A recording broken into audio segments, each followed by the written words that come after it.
Sometimes, life throws us curveballs when we least expect them, and a Thursday night at what used to be the peaceful Rusty Anchor, our safe haven in the heart of Pensacola, Florida, was one of those times. That night, the first punch took Arthur down faster than any of us expected. One moment, my 73-year-old buddy was standing his ground. The next he was sprawled across the sticky bar floor, a dark patch of blood pooling from his split lip. "That's how we treat dinosaurs who don't know when to shut up," laughed the biker with fury tattooed on his right hand and chaos on his left. A big bastard, leather vest straining against a beer gut, a pirate flag patch on his sleeve. Arthur spat blood, his arthritic hands struggling to find purchase on the floor. A Korean war vet, decorated with 2 bronze stars, reduced to crawling at the boots of a bar thug. My fingers trembling with a mix of rage and essential tremors as I reached for my smartphone. The screen blurred through my cataracts, but I didn't need to see clearly to send the text I'd drafted hours ago when those Peninsula Marauders MC thugs first started causing trouble. SOS. VFW Post 314, code, family reunion.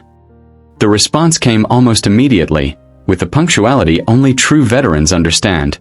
Cavalry inbound. 20 minutes. Hold position. I slipped the phone back into my pocket and looked across the table at George and Walter.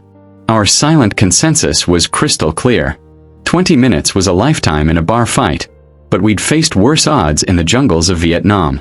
"Listen here, son," I said to the big man, my voice steadier than my shaky hands. "You just made the biggest mistake of your life." Veterans of foreign wars post 314 had been our sanctuary for decades. Every Thursday, promptly at 7 p.m. sharp, 5 old soldiers gathered at the corner table to drink cheap beer and share expensive memories.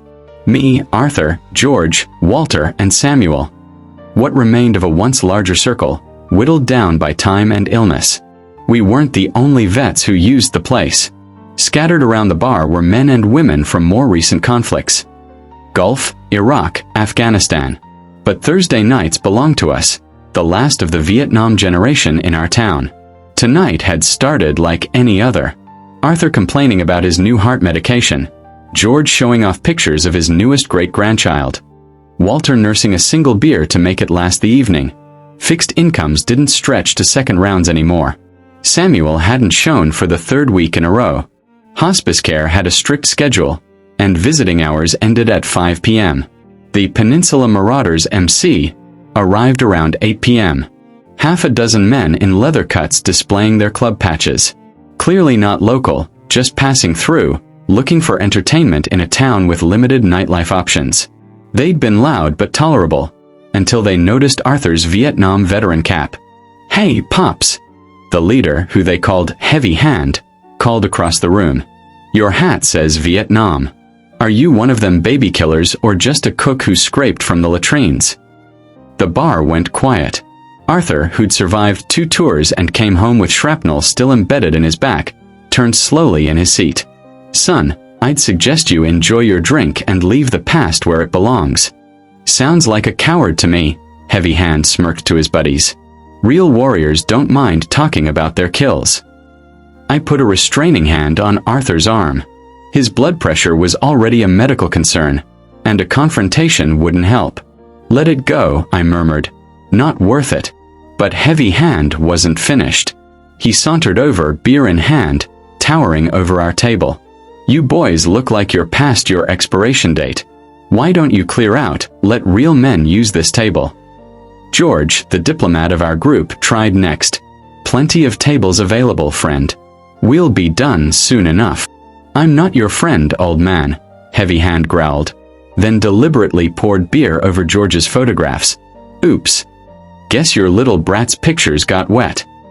That's when Arthur stood up. 5 feet 8 inches of elderly defiance facing down 6 feet 0 inches of tattooed aggression. "You need to leave," Arthur said quietly. "Now." The punch came without warning. Heavy Hand moved fast for a big man, his fist connecting with Arthur's jaw, sending his glasses flying. And that's how we found ourselves in a standoff. Arthur bleeding on the floor, 5 other bikers moving to surround our table, and the rest of the bar patrons suddenly finding reasons to look away. The young bartender was already reaching for the phone, but who would he call? Local police were 20 minutes out from anywhere, and we didn't have 20 minutes. What we did have, however, were reinforcements of our own. "You have no idea what's coming," Walter said calmly, speaking for the first time that evening. The quietest of our group, he'd served as a sniper, 3 tours. His confirmed kills remained a number he'd never shared, even with us. Heavy Hand laughed. "What's coming? Heart attacks. Ambulances. Bedtime." I helped Arthur to his seat, pressing a napkin to his bleeding lip. "George, how's your grandson doing at Fort Liberty?" George dabbed at his soaked photographs, his voice conversational. "Finished Ranger School last month. Deployed to the base about 20 miles north, along with about 50 of his closest friends." "Is that right?" I turned to Walter. "And your granddaughter? She's still flying those Apache helicopters." Walter smiled thinly. "Made captain last year. Very protective of her grandpa." The bikers exchanged glances, sensing something beneath the casual conversation. "What the hell are you old-timers talking about?" Heavy Hand demanded. "Just catching up," I said, checking my watch. "Funny thing about veterans, we're never really alone." "You threatening me?" Heavy Hand leaned in, breath stinking of whiskey and bad decisions. "Not at all," I replied. "Just suggesting you might want to finish your drinks and move along before the bar's front door crashed open with military precision." 5 soldiers in Army combat uniforms entered. Not rushing, but with purpose. Young, fit, radiating controlled tension. Their eyes scanned the room with professional efficiency before locking onto our table. "Grandpa." The tallest one called out. "You okay?" George waved. "Over here, Ryan." Having a bit of a situation. Ryan strode across the bar, accompanied by 2 male and 2 female soldiers. No weapons visible, but they moved with the absolute confidence of trained combatants. "This him?" Ryan asked, stopping in front of Heavy Hand. At 6 feet 3 inches, Ranger qualified and combat tested, Ryan made the biker look small despite their similar builds. "This gentleman," George said mildly, "thought it appropriate to assault Arthur and destroy family photographs." Ryan's expression didn't change, but something cold entered his eyes. "That right." Heavy Hand, to his credit, didn't back down immediately. "Bar dispute, not your business, soldier boy." "See, that's where you're wrong," Ryan replied. "Arthur served with my grandfather in the Mekong Delta. Saved his life twice." He nodded toward me. "Jack here was my grandmother's brother's best friend. Walter taught me to shoot when I was 12. His gaze hardened. "So this is very much my business." The bar door opened again. More uniforms. 10, then 15, then 20 men and women, different patches and insignia, filing in quietly. "What the hell is this?" one of the other bikers demanded. A woman in captain's bar stepped forward. Dark hair pulled back in a regulation bun, posture perfect. "I'm Captain Olivia Wilson, Walter's granddaughter." "Just a few calls," I explained. "Word travels fast among military families." The bar had transformed in minutes. Where there had been indifferent civilians looking away from conflict, now stood a wall of uniforms. Army, Marines, Air Force, Navy. Young faces with old eyes. Veterans from recent wars standing in quiet solidarity with veterans from older ones. "Nobody called the cops," Heavy Hand said, uncertainty creeping into his voice. "Didn't need to," Arthur replied, still dabbing blood from his lip. "We called family." Captain Olivia Wilson approached our table, kneeling beside Walter. "You okay, Grandpa?" Walter patted her hand. "Fine, Lizzie. Just some excitement to break up the evening." She turned to assess Arthur's injury with professional detachment. "Need medical attention, sir?" "It's Arthur," he corrected. And no, had worse shaving. Meanwhile, Ryan and 2 other soldiers had positioned themselves between the bikers and our table. Not threatening, not advancing, just standing firm, creating a buffer zone of disciplined muscle and combat experience. Heavy Hand looked around, realizing how quickly the situation had changed. His crew of 6 now faced at least 30 military personnel, with more arriving by the minute as texts and calls spread through the nearby base. "We don't want trouble with the military," he muttered, bravado deflating. "Should have thought about that before assaulting decorated veterans," Ryan replied. "Arthur there has 2 bronze stars and a silver star. George was at Khe Sanh for the entire siege. Walter served 3 tours as a sniper. Jack was a medic who saved more lives than you've probably met in your lifetime." "How was I supposed to know?" Captain Wilson interrupted. "That's the point. You saw old men and assumed they were easy targets. Never occurred to you they might be more than their age suggests." The biker with Prospect on his cut, youngest of the group, barely out of his 20s, tugged at Heavy Hand's arm. "Man, let's just go. This ain't worth it." Heavy Hand shrugged him off, alcohol and pride still overriding good sense. "We ain't done nothing illegal. He fell down, that's all." A new voice entered the conversation. It was the VFW post commander, a retired Marine colonel named Patrick O'Connell, who'd been watching from the bar's office. "Actually, I have clear video of you assaulting a patron," he said, holding up his phone. "Normally, I just call the police, but since family is handling it." He looked at Captain Olivia Wilson. "How would you like to proceed, Captain?" She considered for a moment. "I think education might be more valuable than prosecution." Colonel O'Connell nodded, then addressed the bikers. "Here's what's going to happen. You're going to apologize to these gentlemen. You're going to pay for any medical attention Arthur needs. You're going to replace the damaged photographs. And you're going to spend tomorrow at the VA hospital, volunteering with wounded warriors. Or," he gestured to his phone, "I send this to the county sheriff and you spend tomorrow in jail." Heavy Hand looked ready to argue until Ryan took a half step forward, his ranger tab visible on his shoulder. "Choose carefully," Ryan suggested quietly. The fight visibly drained from Heavy Hand. "Fine. Sorry about your lip, old-timer, and the pictures." Arthur nodded, accepting the apology with more grace than I would have managed. "Good start," the colonel said. "Now about tomorrow's volunteer session." After the bikers had been escorted out with clear instructions for their community service, the atmosphere in the bar transformed. What had begun as our quiet weekly gathering became an impromptu reunion across generations of warriors. Ryan pulled up a chair next to George, examining the damaged photographs. "I can get these reprinted, Grandpa. Digital backups, remember?" George smiled. "Always prepared, just like I taught you." Across the table, Captain Olivia Wilson, Lizzie, was checking Walter's blood pressure. Once a medic before becoming a pilot, she never visited without making sure his health was on track. 135/82, she announced. "Not bad for all the excitement." Walter patted her hand affectionately. "Takes more than bar thugs to rattle me." The other service members had distributed themselves around the VFW, buying drinks, sharing stories, bridging the gaps between wars and generations. A young Marine was listening intently as Arthur described Khe Sanh. 3 Army lieutenants sat captivated by Walter's understated account of sniper operations. I found myself beside a staff sergeant with 3 deployment patches, comparing field medical techniques across decades.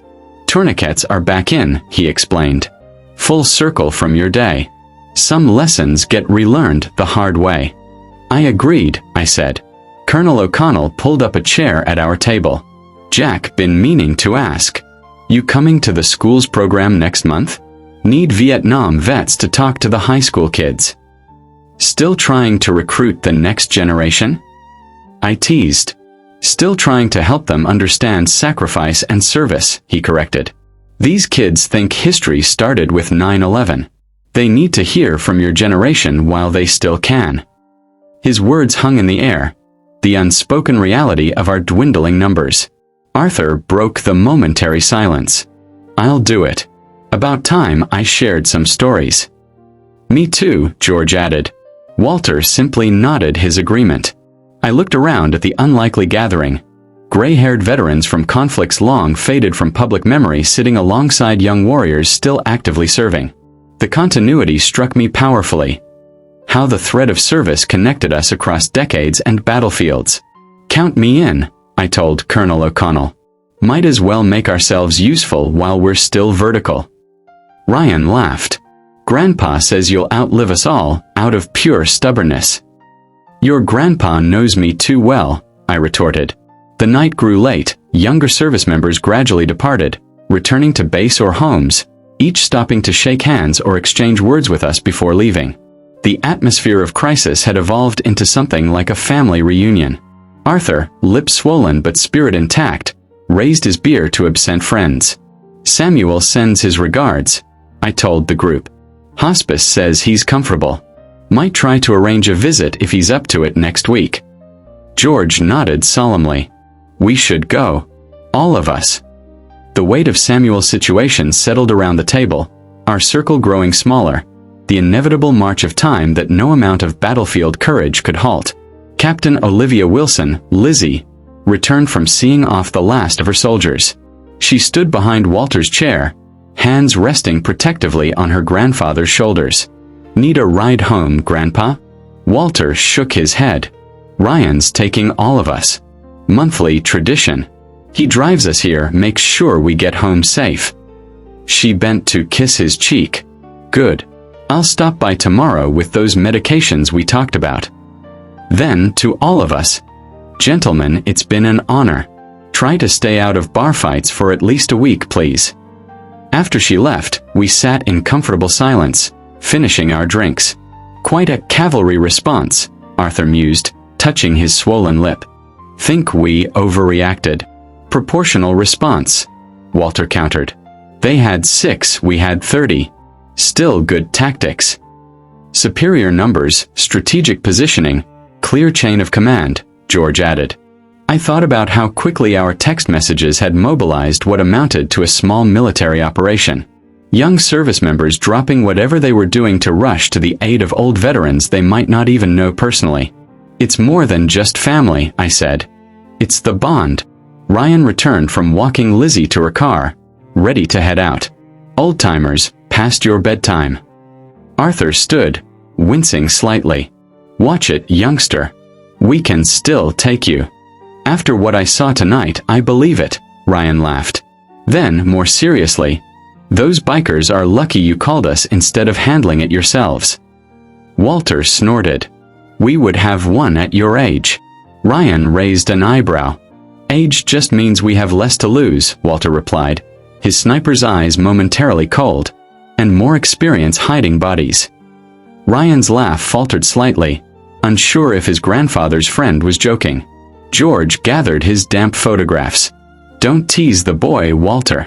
As we made our way to the door, the bartender, a veteran himself from the Gulf War era, called out, Same time next week, gentlemen. Wouldn't miss it, I confirmed. Outside, the night air carried a hint of approaching autumn. Ryan helped Arthur navigate the steps while George and Walter moved with the careful precision of men whose bodies had betrayed their still sharp minds. You know, Ryan said as he opened the van door, those bikers will be at the VA hospital tomorrow. Captain arranged for them to spend time with recent amputees and TBI patients. Educational experience. Fitting, Arthur nodded. Though I almost feel sorry for them.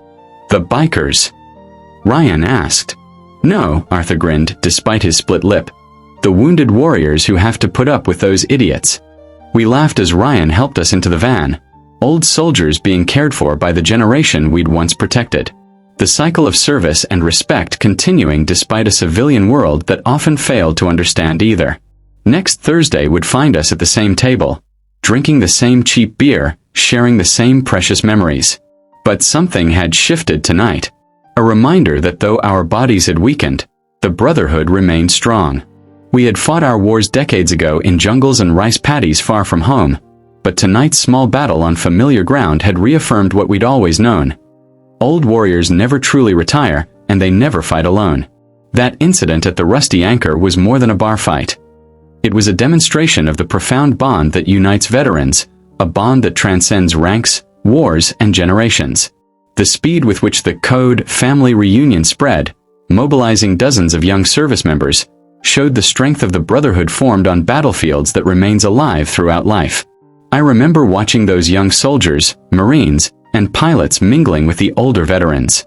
The respect in their eyes, the curiosity in their questions as they listened to Arthur's stories about Vietnam, Walter's about his sniper missions, and my own experiences as a medic amidst chaos.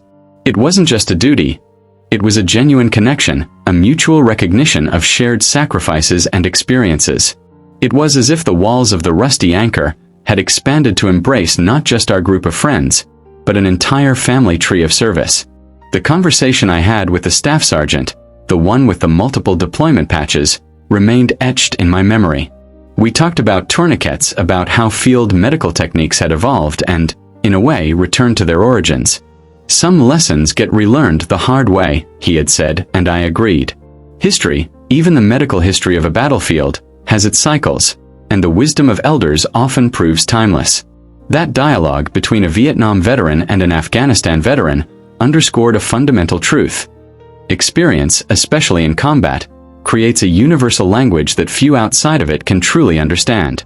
Colonel O'Connell, with his keen insight and sense of purpose, reminded us of the importance of sharing our stories.